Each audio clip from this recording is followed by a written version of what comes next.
السلام علیکم ورحمۃ اللہ وبرکاتہ۔ ناظرین، کیسے ہیں آپ سب؟ امید کرتا ہوں کہ خیر و عافیت سے ہوں گے۔ ناظرین، میں آج پھر سے نیو درگاہ میں یعنی حضرت صوفی حمید الدین ناگوری رحمۃ اللہ علیہ کی بارگاہ میں حاضر ہوں۔ ناظرین، آج میں حضرت صوفی حمید الدین ناگوری رحمۃ اللہ علیہ کی کچھ مشہور کرامتیں ہیں، اس کو میں آج بتانے والا ہوں۔ ان میں پہلے ہی سے حضرت کے مختصر حیات زندگی کے بارے میں ایک ویڈیو بنا کر ڈال رکھا ہوں، اور اس ویڈیو کی لنک اسی ویڈیو کے ڈسکرپشن پر آپ دیکھ سکتے ہیں۔ اس درگاہ کی پورا ویڈیو یعنی پورا ولاگ دیکھنا چاہتے ہیں تو اس کی بھی لنک اسی ویڈیو کے ڈسکرپشن پر دے رکھا ہوں، آپ جا کر دیکھ سکتے ہیں۔ تو ناظرین، آئیے سب سے پہلے آج ہم بات کرتے ہیں اس تعلق سے، یعنی کیا ولی ہونے کے لیے کرامت کا ہونا ضروری ہے، کرامت دکھانا ضروری ہے؟ تو سب سے پہلے میں اسی کے بارے میں آج آپ کو بتاؤں۔ شاعر لکھتے ہیں، زمانے بھر میں روشن معجزات نائب خواجہ، بڑے اہل کرامت ہے حمید الدین ناگوری۔ کشف و کرامت سے کسی بزرگ کی عظمت و مراتبت کا اندازہ نہیں لگایا جا سکتا۔ کرامت کا پوشیدہ رکھنا ولی کے لیے اتنا ہی ضروری ہے جتنا ایک عورت کے لیے اپنے حیض کو۔ کسی ولی کی عظمت و کرامت کا انحصار اس کے اخلاقی حمیدہ تقوی اور اتباع سنت پر ہے۔ کہتے ہیں، حضرت ابو سعید ابو الخیر رحمۃ اللہ علیہ کے پاس ایک شخص مرید ہونے کی غرض سے آیا اور کچھ عرصہ قیام کیا، مگر اس عرصہ میں اس نے آپ کی کوئی کرامت نہ دیکھی۔ آخر مرید ہونے کا ارادہ ترک کر کے آپ سے واپسی کی اجازت چاہی۔ آپ نے اس سے دریافت کیا، بھائی کیوں آئے تھے اور کیوں جا رہے ہو؟ اس شخص نے کہا، آپ سے مرید ہونے آیا تھا، مگر اتنے عرصہ میں نے آپ میں کوئی کرامت نہیں دیکھی، اس لیے ارادت ترک کر کے جا رہا ہوں۔ اس نے یہ بھی کہا کہ فلاں بزرگ ہوا میں پرواز کر کے ایک جگہ سے دوسری جگہ چلے جاتے ہیں۔ آپ نے فرمایا، یہ کوئی بڑی بات نہیں، پرندے بھی ایسا کرتے ہیں۔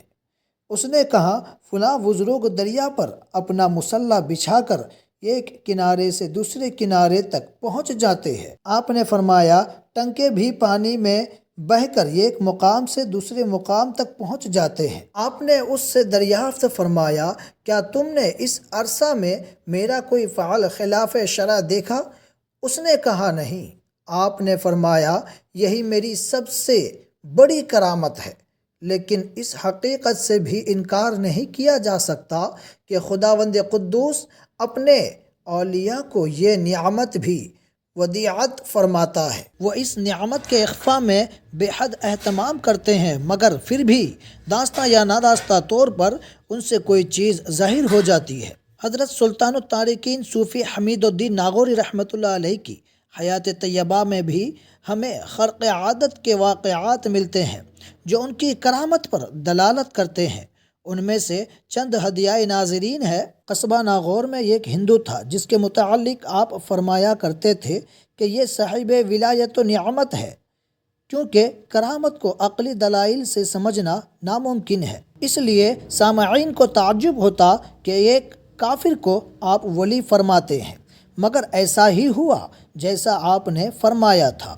وہ ہندو مصرف با اسلام ہوا اور درجۂ ولایت تک پہنچا۔ آپ کے 3 پوتے تھے جن کے اسماء گرامی شیخ وحی الدین، شیخ فرید الدین اور شیخ نجیب الدین تھے۔ ان میں سے ہر ایک کے واسطے فرمایا کرتے تھے، وحید من است، وحید میری طرح فرد یگانہ ہے۔ فرید سجادہ من است، فرید میرا صاحب سجادہ ہے۔ نجیب صاحب دیوان است، نجیب صاحب دیوان ہے۔ چنانچہ آپ کے یہ ارشادات عالیہ حرف با حرف صادق آئے۔ شیخ وحی الدین اور شیخ نجیب الدین کا انتقال آپ کی عین حیات میں ہوا، اور شیخ فرید صاحب سجادہ ہوئے اور شیخ نجیب صاحب دیوان بنے۔ آپ اپنے پیر و مرشد حضرت خواجہ معین الدین چشتی رحمۃ اللہ علیہ کی مسجد واقع اجمیر میں پیش امامت فرما رہے تھے۔ جب آپ تکبیر تحریمہ کہتے تو ہر مقتدی کو عرش اعظم نظر آتا تھا۔ ہر مقتدی بزرگ اس کو اپنی خود کی کرامت سمجھتا تھا۔ ایک روز آپ مسجد میں موجود نہ تھے، اس لیے کسی دوسرے بزرگ کو پیش امامت کرنی پڑی۔ اس روز کسی کو عرش اعظم نظر نہیں آیا، اور یہ راز منکشف ہوا کہ جلوائے عرش علا محض آپ کی بدولت نظر آتا تھا۔ یعنی اب تک جو بزرگ یہ سمجھتے تھے کہ یہ ہماری کرامت ہے، خود کی کرامت ہے، ہر بزرگ یہ سمجھتے تھے، لیکن جب حضرت صوفی حمید الدین ناگوری رحمۃ اللہ علیہ ایک دن مسجد میں نہ پہنچ پائے، وقت پر نہیں پہنچ پائے، تو سارے بزرگ کو پتہ چل گیا کہ یہ کرامت کسی اور کی نہیں بلکہ یہ کرامت صوفی حمید الدین ناگوری کی ہے۔ ماشاءاللہ۔ پیش امامت کی غرض سے آپ ناگور شریف سے روزانہ اجمیر شریف تشریف لاتے تھے۔ معمول یہ تھا کہ صبح کی نماز پڑھ کر واپس ناگور شریف چلے جاتے، پھر بروز ولایت ظہر کے وقت اجمیر شریف آ کر نماز پڑھاتے، اور بعد نماز عشاء پھر ناگور شریف واپس جا کر رات کو اپنی عبادت و ریاضت میں مشغول ہو جاتے۔ ناگور سے اجمیر شریف کا فاصلہ 150 کلومیٹر ہے، اور یہ مسافت پیدل طے کرنا انسانی قوت سے باہر ہے۔ تو دوستو، آپ کو ویڈیو کیسی لگی؟ ویڈیو اچھی لگی ہے تو ویڈیو کو لائک کر کے ایک پیارا سا کمنٹ ضرور کیجیے گا، اور دوستو اسی طرح کی ہسٹری والی ویڈیو، ولاگ، درگاہ زیارت، تبرکات کی زیارت، اس طرح کی ویڈیو آپ اگر دیکھنا چاہتے ہیں تو ابھی ہمارے چینل کو شہنشاہ لائیو ولاگ کو سبسکرائب کیجئے، اور یہی ویڈیو اگر آپ فیس بک پر دیکھ رہے ہیں تو ہمارے پیج کو اسلامک ولاگ کو فالو کر لیجئے۔ تو دوستو پھر ملتے ہیں اگلی ویڈیو میں، تب تک کے لیے خدا حافظ، السلام علیکم ورحمۃ اللہ وبرکاتہ۔